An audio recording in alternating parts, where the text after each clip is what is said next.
As we did last weekend, Coach will make an opening statement. We'll take questions for Ethan and Elijah. After questions for the student athletes, we'll circle back with questions for Coach. The floor is yours when you're ready. Exciting weekend coming up. We got, we feel like two of the best teams in the country playing here in our hometown, and we've had a good week of practice, and we're ready to get started tomorrow as long as it's nice and dry. Again, Josie's here, got the microphone over here, and then Graham's got the microphone over here. We'll start with Steve in the middle. Ethan, obviously a big day for you earlier this week, but how relieved are you to kind of get that behind you and be able to focus on Mississippi State baseball for a couple more weeks? I'll never say that I focus too much on it, but having that be over with and, enjoying it for that night and then really coming back out the next day and getting to work and having it all behind me is a big relief, yeah. Go to Brett here to the player's right. Elijah, now having a day removed, how have you processed the shock of not being drafted? And is it something that's on your mind as a motivating factor from here on out? Right. It's all behind me now, and all I know is God will take care of me. And so that's the way I'm going to look at it. Any questions for the student athletes? We'll get a microphone to you. Please raise your hand. We'll go back to Steve. Elijah, you're a guy now a couple of weeks removed from being out of the lineup. How important is it to this lineup for you to be back in there, and what do you feel like if you bring as a teammate to the lineup when you're in the order? Just staying positive, not even worrying about results or outcome, just continuing to push, my teammates and coaches, so to be the best we can so we can go out there and perform to our best ability. Go ahead and get it here to the front with Logan. Microphone's coming from behind. Ethan, you've had a couple of days to prepare for Stanford now. Just what have you expected to see from their lineup? I'll say this a lot, but I have no idea. I'll look at their hitters tomorrow, and then if they have some glaring weaknesses, which I doubt they will since they're, this far, then we may look to exploit those. But every week's about challenging myself to just pitch to my strengths, and then if they're doing something that doesn't work with, I'll just make adjustments off of that. Any other questions for the student athletes? We'll go here to Tyler, front row to the left. Ethan, you mentioned the other day that this is your last start here at Dudy Noble Field. This season could very well be your last start ever at Dudy Noble Field. What's it like kind of going into a start with that on your mind? Right. The goal is to treat it like every other start. Obviously, it's been a long ride, and I've been here for so long and was, blessed with the opportunity to start last year and grow into a really good start of this year, and having it be my last one, it'll be pretty emotional, but with that being said too, it'll make it that much more special and make me want to go out there and compete harder than I ever have. Go to the back in the cameras with Tom in the white shirt. Question for both the guys, but I'll start with Ethan. For both of you too, this Mississippi State baseball, the fourth straight super regional, and you guys have experienced that, but is it almost, you feel like it's another baseball series? At this point, is there any feeling of hype toward a super regional? Have you guys been able to process the emotions of this weekend? Right. I think there's hype every time we play a baseball game here, especially with a great opponent coming in. But like we were talking about earlier, we've played it in front of it, thousands of times, not thousands, but what I'm saying, like all the time. And we know what to expect from it, and I think we feed off of it. So I know it's going to be a challenging environment, and I hope our fans show up and make it really loud. I think that, having the fan base we do, it makes baseball very enjoyable. And so being able to come play in front of all those fans throughout the year, every year, it's just, like you said, I don't know about another game because it's going to be a bigger environment, but, we're just going out there to have fun and, seeing our fans out there is what makes us play better. Any other questions for the student athletes before we let them go? All right, thanks, fellas. We'll see you this weekend. There you go. Who wants to lead off with questions for Coach? We'll start with Steve, and then we'll get it to Tyler. Coach, your initial impressions of Stanford? Every time I've looked up all year, I felt like we were in the top 5, and so were they. So it's a really good team. It's a West Coast team.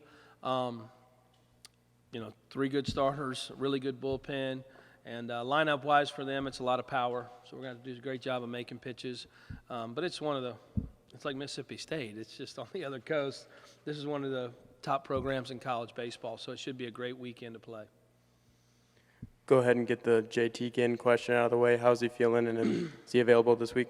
We still don't know. We're still following it. We're still rehabbing, doing everything that way. So right now we're Ethan's game 1 and Peyton Plumlee's game 2. Again, questions for Coach. We'll get the microphone to you. Go back to Steve. Coach, how would you assess how Elijah has kind of handled the disappointment of not being selected, and what's he done to kind of get back to work?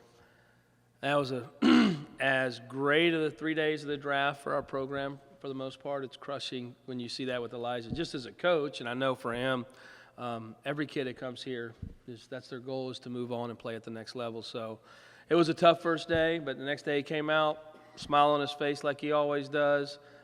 He has a lot of faith, so that keeps him moving forward. And he had an unbelievable practice. We had a sim scrimmage yesterday, hit one totally out of the stadium, so it didn't look like it was bothering him. And I'm hoping he comes out and just plays the game, and not to prove a point, just to play the game and play it as hard as he can like he's always done here.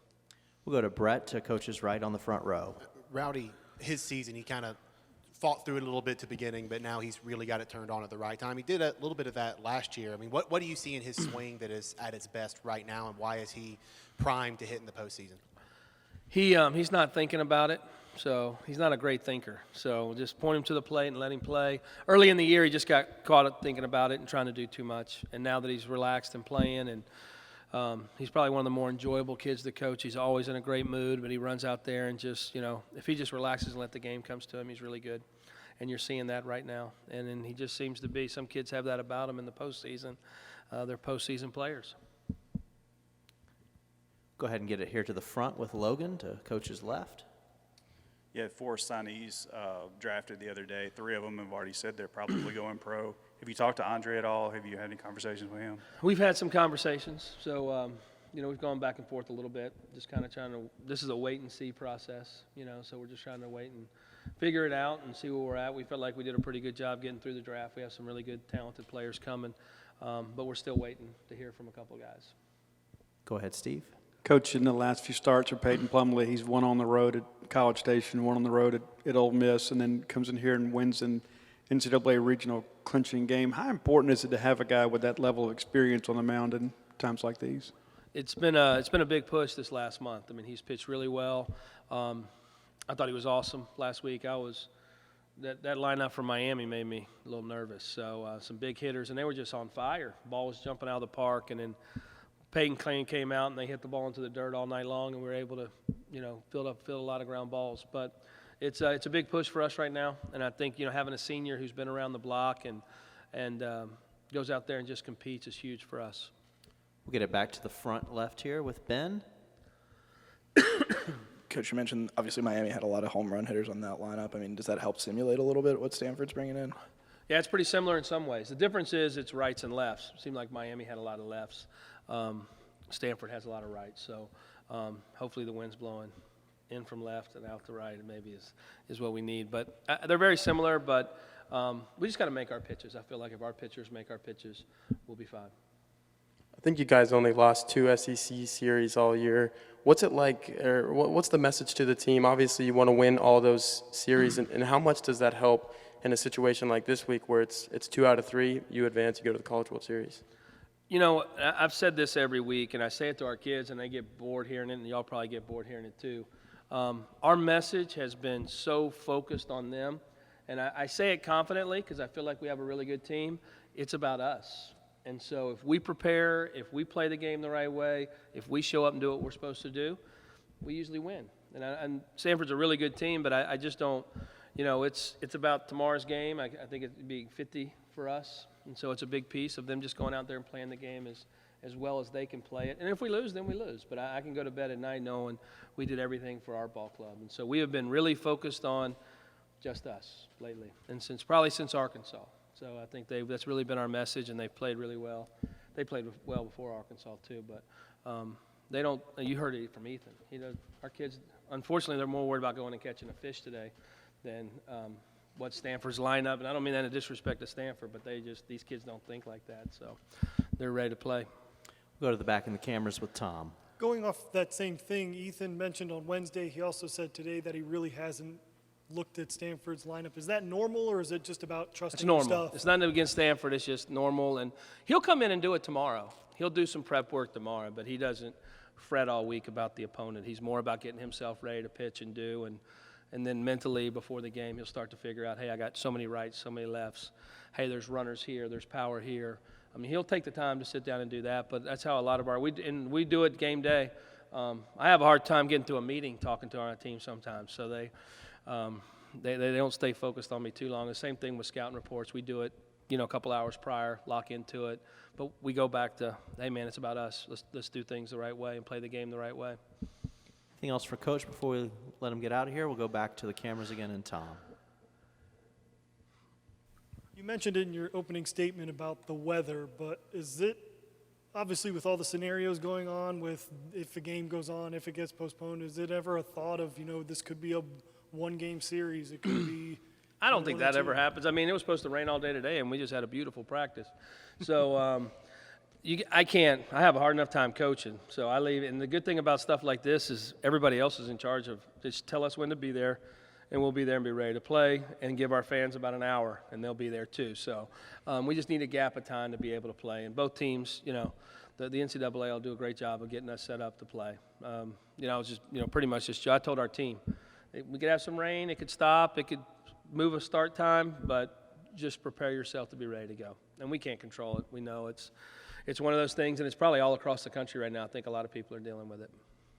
Got time for a couple more. Anybody else have anything before we let Coach go? All right. Thank you, Coach. We'll see you tomorrow. All right. Thank you.